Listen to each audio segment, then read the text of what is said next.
test is in 4-part, Part 1, Part 2, Part 3, and Part 4. Now look at Part 1. Part 1. You will hear a conversation between a senior librarian and a woman interested in working at the library. First, you have some time to look at questions 1 to 7.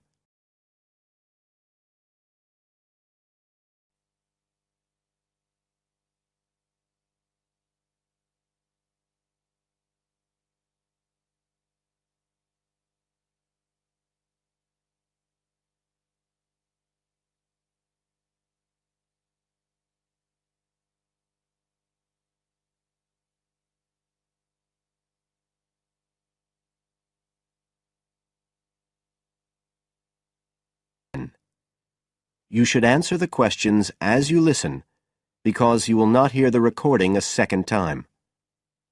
Listen carefully and answer questions 1 to 7. I'm interested in doing some work for the library. Are you the person to speak to? Yes.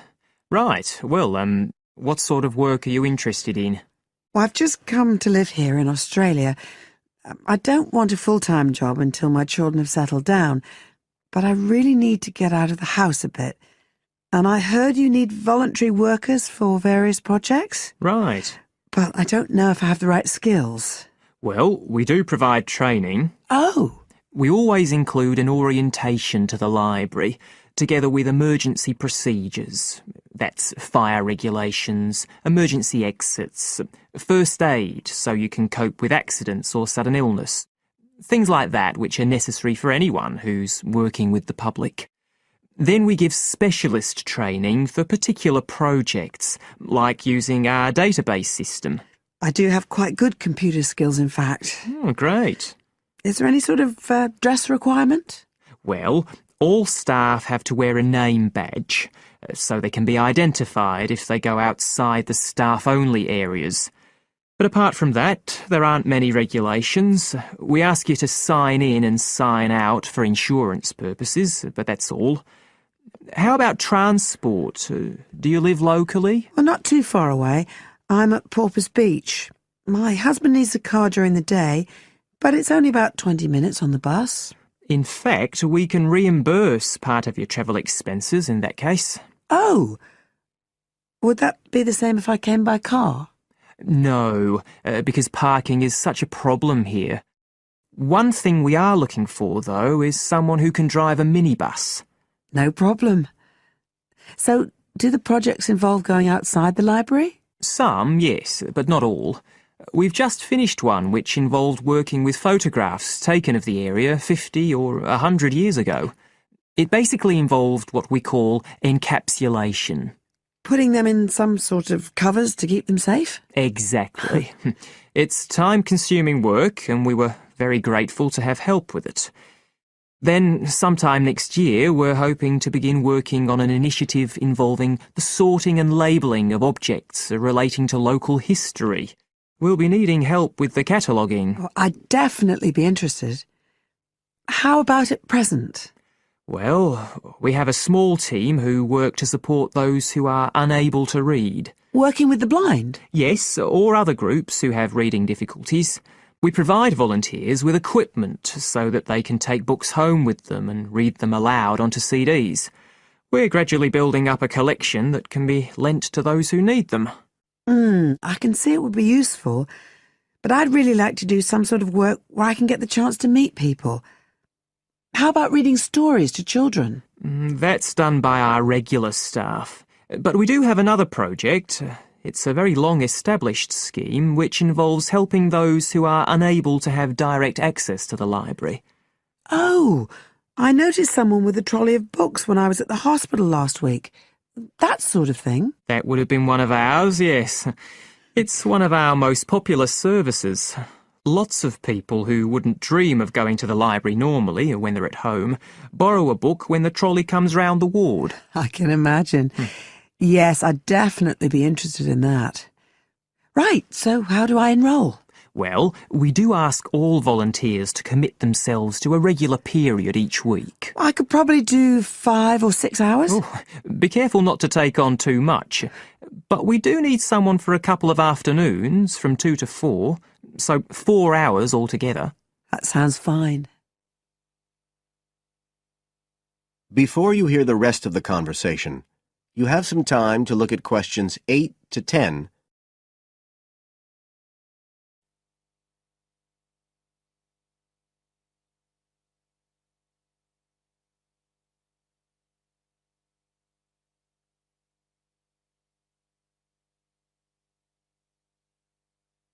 Now listen and answer questions 8 to 10.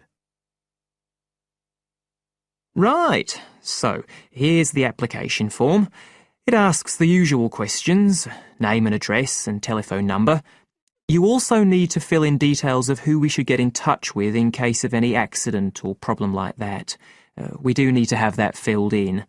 And there's a space for date of birth, but that's only if you're over 75, so we won't worry about that. No. Oh, it asks for qualifications. Do I need to provide certificates? They're not necessary.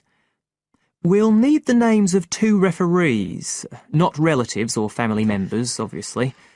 What else? Signature of parent or guardian. That won't be necessary, as I assume you're over 18. Yes. What's this? It says civil conviction check. That's a document we have to provide by law for those working on projects involving children, so we won't need it in your case. But you will need to sign this separate document. That's a copy of commitment. It's basically an agreement to work according to the library guidelines. So, if you'd like to fill this all in, you can do it here or take it home, whichever you prefer. I'll take it home if that's okay. Right, well, thank you for your time.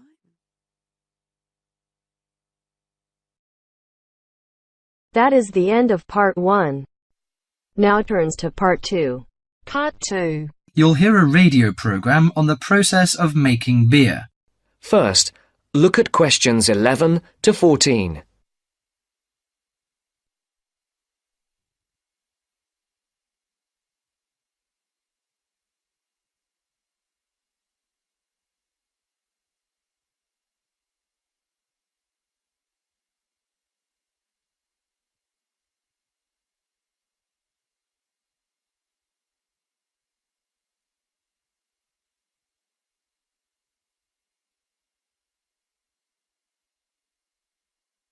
Listen carefully. Hello and welcome to Gourmet Evening, and this week we're looking at the world's popular beverage, a great favourite today, beer. And in the studio to tell us all about it is Clark Maxwell. Beer is one of my personal favourite beverages, and I've got a number of facts, tips and trivia about beer to share with you. So, who invented beer and when? What is beer made of? Actually, historians are not entirely sure when beer was invented, but they guess that beer was created accidentally by early nomadic tribes roughly 10,000 years ago. The 4 primary ingredients are malt, hops, yeast and water. Malt, which gives the beer a sweet taste, is made from barley soaked in water until its husks open and sprout. The sprouts are then dried and crushed. The small flowers of the hops vine are added partly because they taste bitter, helping balance the sweetness of the malt. Hops prevent the growth of bacteria that can spoil beer. Yeast is responsible for fermentation, which creates the alcohol and carbonation. Beer makers sometimes use additives or substitutes for malt or hops. Substitutes such as corn or rice can make a beer lighter or cheaper to produce. Before the broadcast continues, look at questions 15 to 20.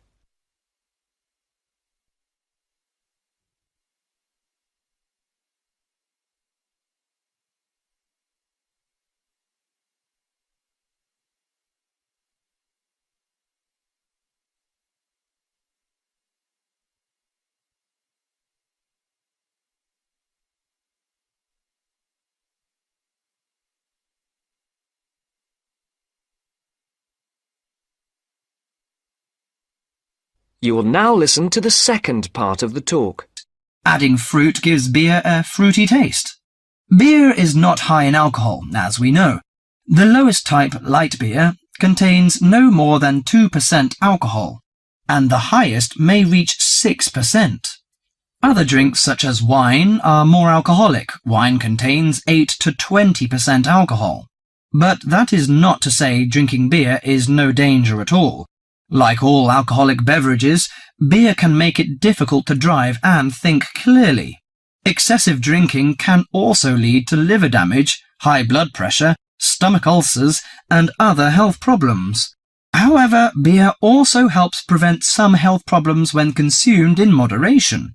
Beer contains a moderate number of vitamins and minerals. Studies have shown that small amounts of alcohol can reduce the risk of heart disease. Beer also contains selenium, a mineral that promotes bone growth and helps reduce the risk of osteoporosis. I suppose many of you think beer can give you a beer belly, but you are mistaken. Genes determine how fat is deposited. No food or drink can create fat deposits in specific areas of the body.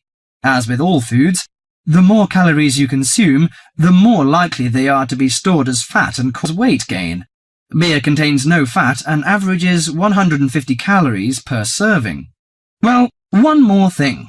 Pay attention to the storage and containers of beer. They will affect its taste. It's a mistake that the taste of beer improves with age, like that of some wines. Beer is a food product that will eventually become stale. It should be stored in a cool, dark location before consumption, and the color of a bottle can influence the flavor. Brown bottles block out light that reacts with the hops, which could damage the flavor. Green or clear bottles provide little or no protection from light damage. Do you know which country drinks the most beer? Although Britain is even on the list of big consumers, actually, the Czech Republic consumes the most beer, at 156 litres per person per year, followed by Ireland and Germany. That is the end of part 2. Now turns to part 3. Part 3. You are going to hear a conversation on rivers. First, you have some time to look at questions 21 to 25.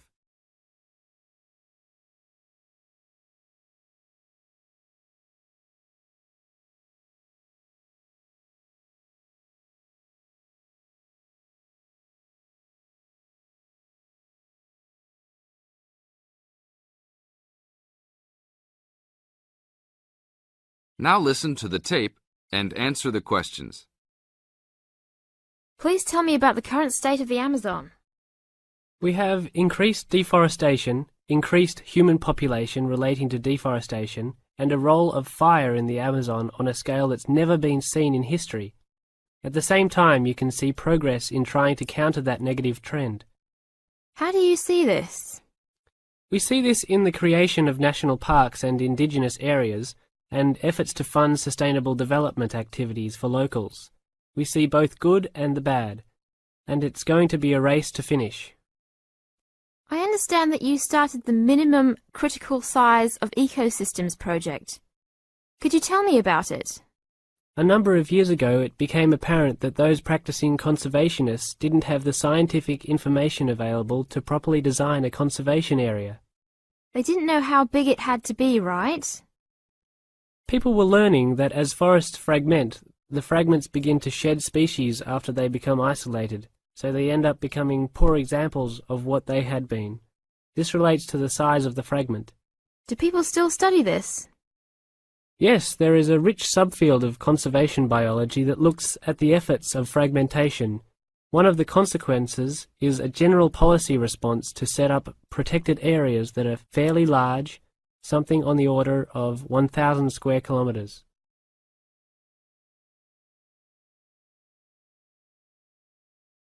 Now look at questions 26 to 30.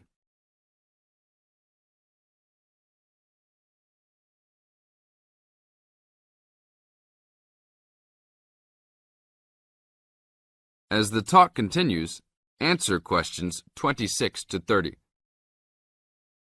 Can you talk a little bit more about the forest fragmentation? As habitats are destroyed, they are accompanied by habitat fragmentation. So when 50% of a forest is lost, the remaining 50% being is not one large block, but smaller pieces, which makes the conservation problem even worse than saying that 50% has been lost. And this affects not just forest, but species diversity, correct? In terms of species loss, we can't give you precise numbers about how many species are lost because of these fragmented landscapes, but we're beginning to get close to where we can make that estimation. And so one of the policy responses to all of this, beyond just trying to create large protected areas, is to try and reconnect the fragments. You've been active in many projects studying the Amazon region over the years. Can you tell us about that process of understanding the Amazon? When people first started looking at conservation priorities, there was not much information about the geography of plant and animal species. One of the first clues was an analysis done in 1969.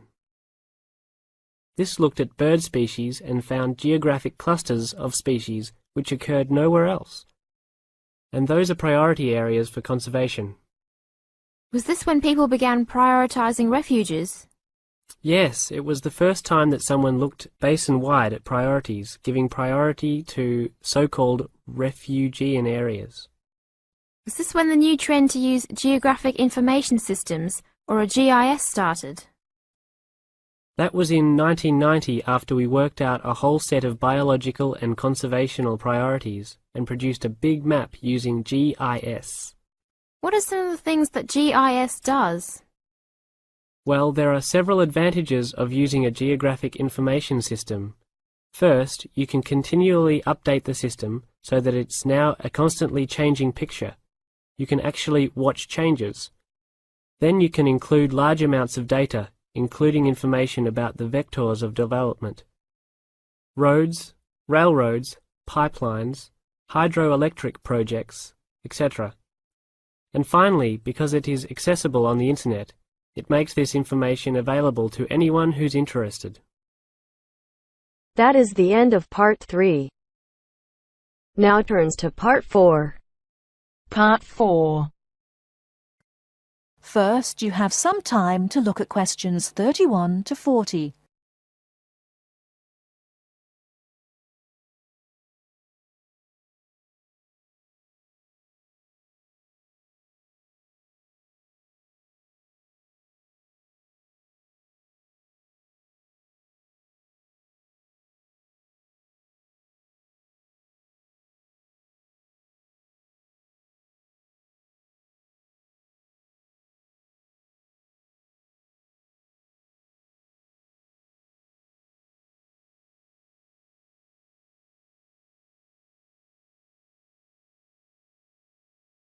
Now listen carefully and answer questions 31 to 40. Today I'm going to talk about the city of Barcelona and its architecture. First, the city. Barcelona is a city of some 1.5 million people. It is a port situated on the northeast coast of Spain in the province of Catalonia. The people speak Catalan as their native language, but most are also fluent in Castilian Spanish, and some speak English too. The city centre is surrounded by a ring road which encloses a grid with 2 major roads running diagonally across it. These are the Avenidas Diagonal and Meridiana. Probably the most famous street in Barcelona is La Rambla, which connects the Plaça de Catalunya in the town centre to the statue of Columbus on the water's edge. All along the centre of this wide boulevard are stalls selling flowers and artistic works. Barcelona was founded by the Carthaginians from modern-day Tunisia in North Africa. It grew under the influence of the Roman Empire, later becoming the capital of Spain. Under strong government, it expanded its trade, exporting cloth to other Mediterranean ports, and establishing itself as a financial centre. It went into decline after 1400, and in 1640 it was the centre of the Catalan Revolution against King Philip IV of Spain. Now it is considered by many to be the cultural centre of Spain, and the Olympic Games were held there in 1992. Now to the architecture. Throughout the city, there are many fine buildings, churches, cathedrals, markets and squares, which date back to the 13th century. One very fine square, which can be entered from La Rambla, is the Plaza Real, or Royal Square. This was built by Molina in the 19th century. 7 narrow passages lead into a large central area, which is surrounded by 2-story buildings. Most of the ground floor is occupied by restaurants and bars, and it is traditionally a place of music and entertainment. It is impossible to talk about the architecture of Barcelona without mentioning Gaudí, who dominated the scene from the 1880s until his death in 1926. His style was unique, a decorative form of Art Nouveau, the style of the 1920s and 30s in Europe. It was based on organic natural forms, which often seem to defy the qualities of the materials they are made from. I will mention just 3 of his best-known works today. The first is Güell Palace. This was built for the Count of Güell, one of Gaudí's main supporters. The building features 2 arched gates, which lead into the stable area. Inside are 2 circular staircases, one for people and the other for horses. The ground floor is built of brick, but there is also much natural stone used in the construction. The roof is quite fantastic, with brightly coloured sculptures built around the chimneys and ventilation shafts. Another project commissioned by Güell is the park named after him. This was meant to be a garden city with 50 houses, but in fact only 2 were ever finished. The influence of nature is strong in the cave-like spaces and animal figures, and again, much use has been made of brilliantly coloured surfaces. But the greatest of Gaudí's works is still under construction, and it is not expected to be finished until 2041. He began work on this cathedral, known as La Sagrada Familia, Church of the Holy Family, in 1882, which means that it will have taken 159 years to complete. The finished building will have 18 towers, the highest being 170 metres high. The building will be 95 metres long by 60 metres wide, and it will hold 13,000 people, a truly impressive monument to Gaudí's great genius. And that's all we have time for today. Next week, we'll look at some of Gaudí's smaller projects, and also his furniture designs. Please make sure that you complete your assignment on Le Corbusier by this coming Friday. That is the end of part 4. You now have half a minute to check your answers.